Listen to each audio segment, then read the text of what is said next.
of weakness here, because if he gets picked off by if he gets picked off by the Selena or the Hellcurt, it's very easy for them to do so. Yep, but it is also a fairly effective counter against characters that want to jump into the middle of your team or into your backline, such as the Yuzong or the Baxia.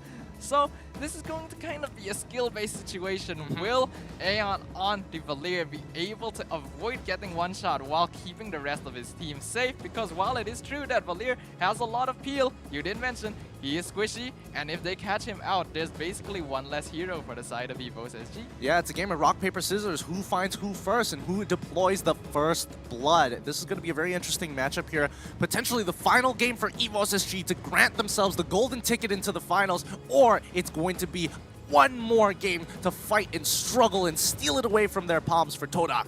Yep, this is going to be a very, very exciting game, and I'm sure that all of you viewers are looking forward to it as well. As we enter into the Land of Dawn, this is going to be Game 2 of our third best of 3 series of the day, the upper bracket match between Team TODAK on the blue side and EVOS SG on the red side. EVOS was able to secure a victory in Game 1. We'll see whether or not the modifications made to TODAK's draft will allow them to even this out, or will EVOS secure their spot in the grand finals? Yeah, I think they're just gonna harass them straight away. Like EVOS at level 1, they don't stand much of a chance at all. Chiku, he's forced to get ejected over, and the revitalize coming up from E1. Aeon, he's ready with the fireballs. There's nothing they can do. Moon is too low. They could steal this away. Wait, can they actually get this in? Yes, they do. They managed to pull it off.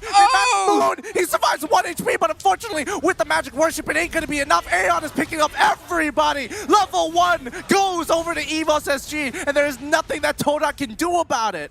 EVOS immediately recognizing the fact that their team comp is very, very strong. Level 1 immediately going for it, and Aeon, we have to say props to him, hiding in that bush the entire time, waiting for an opportunity. He was definitely waiting to see if he could steal the blue buff, but the moment they noticed, hey, I can get a pick off here, immediately changed his target, got a double kill. Soul gets caught by the Abyssal Arrow, will be able to get away, however, but Formazi will join him. E1 will be able to catch him with the shield unity, but will he be able to get away? The passive from Yuzong stealing some of his HP, but he will be able to get out safely. Oh boy, that was a little scary there. Luckily, it's going to be A-okay for both TODAK and EVOS for now. A pretty good start for EVOS SG. Starting the game off with 3 kills is always a plus. However, I do think TODAK, especially in the beginning, have to be more aware of the types of openings, especially when they knew that level 1 was impossible to win against EVOS SG.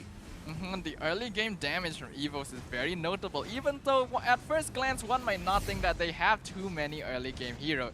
Here we can see Chiku going to be able to secure this crab here with the help of E1, as well as X-Ray taking on the top lane turret. Looks like they might be mounting a gank here, but it looks like they will decide against it. Yeah, this is really rough because, again, Esmeralda has a high base health, so diving her isn't exactly the best, especially when your main damage dealer is X-Borg as well as Hellcurt. Oh, JPL, he finally gets caught off the smart missiles. Not this time! Not this time! But they do get a revenge kill on the opposite hand. Moon, he can go back in to try and jump onto Potato here, but unfortunately, he gets hit by the last football coming in from Potato. Nicely played, keeping Aeon alive. That was really, right on the knife's edge. Aeon is playing the game of his life, doing so much damage, 4-0 on this Valier, only 3 minutes into the game, and he's picking off so many key targets. They lost JPL there, but when you see that it was in exchange for both Chiku as well as other members of TODAK, that is definitely going to be very worth for him. Yeah, it really is. And more importantly, EVOS SG took a really risky 50-50 there. And luckily, they were able to pay off because TODAK was looking in a very favorable position, but just in time. Just those split-second decisions that make the difference. Now, Formazi trying to get on top of Aeon here as Chiku tries to take away the turtle. It's not going to be enough. He's waiting for the stingers to come back up. Now, Pokemon getting hit in the crossfire. The Abyssal Arrow, that should secure the kill. Ejector coming in real hard, but unfortunately can't get the right targets onto Chiku. The unstoppable force was finally stopped, and now they're running down, trading 2 for 1 in favor of TODAK this time. And TODAK will be able to secure the turtle as well, so that is going to be a slight victory back in their favor. However, it does seem like they're still losing quite a bit of pressure to EVOS here in these fights, and Potato is gonna be able to use it to deal quite a lot of damage to this bottom turret. In the meantime, however, for Maisie jumping in with the Black Dragon form, jumping onto the Valier, will be able to finally shut down Aeon, who has been a thorn in their side since the beginning of the game. That's going to be a pretty huge shutdown for Mezzi here. He's going to have to lead the charge for his team because E1 has been really biting it, trying to kind of buffer, buy time and kind of buffer the space to allow Chiku to get that farm, and the same goes for Moon as well. E1 finding JPL, Dark Knight Falls gets put in, but it's not going to be able to do too much. Flicker is going to be used for JPL to get away. Aeon with his fire spells will be able to keep TODAK away from his teammate as well. JPL was getting a little greedy there. You could see him like actively thinking, I could ejector somebody under my turret. And well, at sometimes that might be slight overconfidence, but we have definitely seen that JPL is able to pull off these plays very well. For Maisie, getting ganked by both Pokemon and Aeon here, but he is close enough to the turret to be able to get away. Yeah, Moon is there to kind of just back him for Mezzi up. They can't afford him to die. They can't allow him to die just yet. Pokemon is going to be able to get that first tower down on the bottom side. There goes Tier 1. EVOS SG looking to try and extend and get more kills in the early stages of the game. They've got to be careful. Oh, Aeon gets hit by the Abyssal Arrow. It might be a little tough here, but it looks like they back away. Moon couldn't close the distance fast enough. Yep, the Purify definitely saved his life there. E1 trying to jump onto Aeon there. X-Ray gets jumped on in the back line as well. Looks like they're doing quite a lot of damage. Andy Hellkit will be able to get the Valier this time, and a killing spree for the Yuuzhan. Not to mention a double kill for Chiku. That will give them the space they need to take this Tier 1 middle turret. Yeah, and that, unfortunately, that's where the weakness comes in for the composition of EVOS SG. If they can get on top of Aeon, they lose their disengage capabilities and could very literally run them down the lane. And this is going to allow TODAK to get yet another turtle. In the top lane, Soul pushing into the tier 2. However, his minions are not around. And they will probably be sending X-Ray to deal with this, so he probably won't be able to get too much more pressure up here. Yep, Soul, he was able to get a little bit of damage, a good amount of damage actually, more than 50% on that that top tier 2.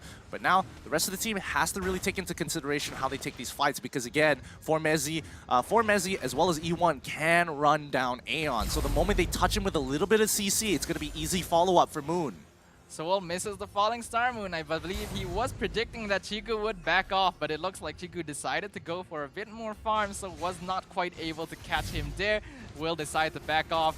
However, the Abyssal Arrow will be able to find JPL. Not quite enough damage here to be able to take him out, however, but they're still going for it. Dark Knight Falls, and it looks like that's going to be a killing spree for Chiku, finally getting the kill onto the Jawhead. Yeah, unfortunately, Jawhead unable to regroup with the team, and that silence was just a little too long. There's nothing that JPL can do, and this Hellkurt pick is looking to just torment EVOS SG right now because they want to respond. They have the reaction time, but they just can't because of the silence. Abyssal Arrow lands by Moon, not doing a lot of damage onto Soul, who still has the Falling Star Moon as well to get out of this situation. He can just take the damage. He doesn't necessarily have to use it.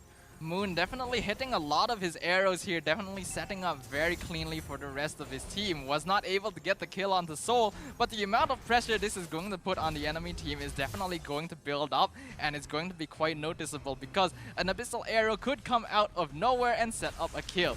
JPL caught out here. E1 gonna jump in. The flicker's gonna be expended for him to disengage. Yep, they pull back, looking for any opportunities once again, because TODAK now starting to exert their dominance over the lanes, and Formezi going pretty hard against Soul here, and Soul, he's suspecting something. He's realizing, okay, Formezi's going a little too hard here. It might be an indication that the rest of TODAK has come, and with the help of JPL, they confirm that suspicion. And now it looks like TODAK are gonna try and secure the turtle yet again, doing a lot of damage. Will probably be able to take it without any resistance, as EVOS does not have enough members nearby to take it. However, Pokemon will be able to do quite a lot of damage to this bottom tier 2. X-Ray coming to try and respawn. He will probably get it, however, just in time. E1 joining in the party as well as Chiku, and it looks like the Tama's not gonna be able to survive. That's gonna be a mega kill streak for Chiku, getting the kill onto Pokemon. Yep, they were expecting that to happen. Now JPL might might be in a little bit of trouble here. The backline Potato, he is in so much trouble. He is caught out of position, and Aeon isn't right by his side. He can't push him away in time. That means Potato's gonna go. Aeon under a lot of fire here as he gets hit, almost gets hit by an Abyssal Arrow. Luckily, he still has his Purify to get him out of that. Beautifully played by Formezi there, using the Yuzong Black Dragon form to jump straight into the backline and pick off Potato before the rest of his team could even do anything about it, effectively rendering any teamfight potential gone, considering that a majority of their DPS has been taken out. What can they do here? I mean, EVOS SG is looking to play the side lanes to minimize the amount of gold, to minimize the amount of gold discrepancy. Oh, Pokemon now in trouble, gets hit by the gets one shot straight away. Chiku is just that big in this game. Got caught by Moon's Abyssal Arrow once again. The Selena doing so much work for TODAK right now, setting up kills left and right, and this is allowing TODAK to finally come back on top in this game here, and we are seeing a definite reversal from game 1. Yeah, now Esmeralda is going to be in a comfortable position where Formezi really can't fight her no matter how hard he tries in this 1v1. There needs to be some X factor or some outside factor to change that, because Sol, he's pretty big. He's been farming pretty much the entirety of the game. Look at that damage onto X-Ray. Oh! He dodges it, but unfortunately hits JPL in the brush. I don't even think that was expected. They just saw the jaw hit there after the Abyssal Arrow landed, and now we have 4 members of TODAK in the top lane. Ejector onto E1, drops him into the tower yet again. Formezi jumps in with the Black Dragon form, gonna be able to do a lot of damage to the back line. That's a monster kill, double kill for Chiku, and an unstoppable streak onto the Bruno, and a triple kill for Chiku. Oh Lord. Oh Lord, he coming, man! Oh Lord, Chiku comes in, double kills them on the first stinger shot, targeting Aeon, and unfortunately, targeting JPL, and Potato just happened to be in the wrong place at the wrong time. He just became collateral damage. If there was any doubt that Chiku had not come online yet in this game, all those doubts have been completely quelled with a beautiful play in the top lane, and it will allow them to secure the Lord as well. We are suddenly noticing a very evident weakness in that of EVOS' comp, in that in a situation where the entire team is deathballing 5v5, there is no doubt that TODAK's team has a lot more damage output in comparison. Yeah, and that's what happens. And that's what happens when you have an early game composition. Yes, it scales towards the late game, but you know, mid game is going to be an awkward position to be in, because that's when TODAK is really going to shine. And Chiku, he's been farming very, very hard for the past 11 minutes. Despite the amount of deaths that did occur, he was able to kind of bring it back for this game. Moon once again realizing that there could be people in the bush, scouts it out and manages to hit JPL with the Abyssal Arrow, giving them the information they need to safely push in the tower. And now TODAK gonna be trying to apply pressure onto the tier 2 in the top lane. Yeah, I think the Selena pick has been really, really beneficial for TODAK, because it's making sure that these they don't have to necessarily face check these brushes. They can just use the Abyssal Arrows, and JPL, he can't seem to get these outflanks without them. TODAK now knocking onto the front door of EVOS with the Lord in the bottom lane, and it looks like there's gonna be ejected into Chiku into the back line, but the rest of his team is not there to respawn, and that's gonna be a legendary, completely destroys Potato, and that's gonna be a kill onto Aeon in the back line for the Yuzong as well. Formezi gets thrown out, there's gonna be a shutdown onto the Hellcurt by JPL, but they're gonna lose many members in exchange, and they are continuing. Soul, now the next target of attack, he will have to expend Flicker to get out of there. Ejector onto E1 once again, but there is no one there to follow it up. There's no minions, however, which means TODAK has to back off. I mean, luckily there were no minions that time. Oh my goodness. It's so unfortunate, because Potato was getting targeted by Chiku, and unfortunately Aeon, he might have been able to survive that situation, but unfortunately he couldn't, but he became collateral, gets hit by the Abyssal Arrow, and there he goes. There goes Soul. They don't have an answer to the Selena besides the Purifies. Esmeralda jumping in a little bit too prematurely there. I don't think he realized that so many members of TODAK were still around. He probably thought he could get 1 or 2 pickoffs by himself, and that the rest of the team had already backed off, but will lose his life for that miscalculation before the rest of his team can come back alive. Yeah, and now EVOS, they just have to play on the back burners for now. They can't really do too much about this situation. They have to wait for TODAK to make the mistake, because if they walk up too far, it's just going to be another free kill. They have no safe way of face-checking brushes except for Aeon, but the moment Aeon gets into range, that just means that Chiku can pounce on him straight away.